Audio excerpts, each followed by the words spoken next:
முக்கிய செய்தி: அரக்கோணம் செங்கல்பட்டு இடையே இரட்டை ரயில் பாதைக்கு ரயில்வே ஒப்புதல் வழங்கியிருக்கிறது. விவரங்களுடன் செய்தியாளர் தாயுமானவன் இணைந்திருக்கிறார். தாயுமானவன், வணக்கம். இப்ப இந்த இரட்டை ரயில் பாதையால கிடைக்கக்கூடிய நன்மைகள் என்னவா இருக்கும்? எவ்வளவு கோடி வரைக்கும் ஒதுக்க இருக்காங்க? நிலவரம் என்ன? சென்னை புறநகர் ரயில் கட்டமைப்பை மேம்படுத்தக்கூடிய வகையில 993 கோடி மதிப்புல அரக்கோணம் செங்கல்பட்டு இடையே இரட்டை வழித்தடத்திற்கு இந்திய ரயில்வே ஒப்புதல் அளித்திருப்பதாக தகவல் என்பது வெளியிடப்பட்டிருக்கிறது.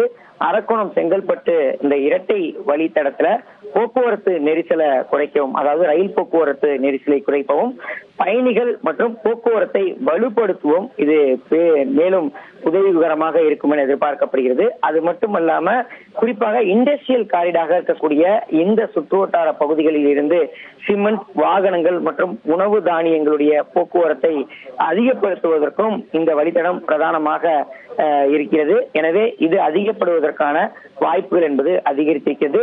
68 கிலோமீட்டர் கொண்ட இந்த வழித்தடத்துல அரக்கோணம் செங்கல்பட்டு இடையே இரட்டை வழித்தடத்திற்கு 993 கோடி ரூபாயில ஒப்புதல் என்பது வழங்கப்பட்டிருக்கிறது. இதன் மூலம் சென்னை கடற்கரை, தாம்பரம், செங்கல்பட்டு, அரக்கோணம் ஆகியவற்றை இணைக்கக்கூடிய முக்கியமான சென்னை புறநகர் பகுதியாக இந்த பகுதி என்பது உருவாக இருக்கிறது.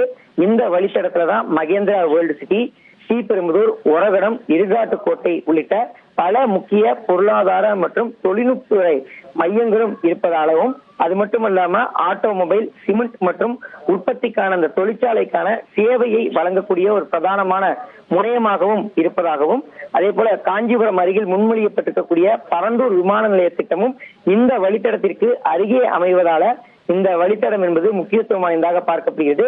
எனவே இந்த வழித்தடத்தை இரட்டை ரயில் பாதை வலையமைப்பை கொண்டு வருவதற்கான சாத்தியக்கூறுகள் என்பது ஆய்வு செய்யப்பட்டு தற்போது அதற்கு ஒப்புதல் என்பது இந்திய ரயில்வே தரப்புல வழங்கப்பட்டிருக்கிறது. அரக்கோணம் செங்கல்பட்டு இடையே இரட்டை வழித்தடம் அமைய இருப்பதாக தகவல் வெளியாகி இருக்கிறது.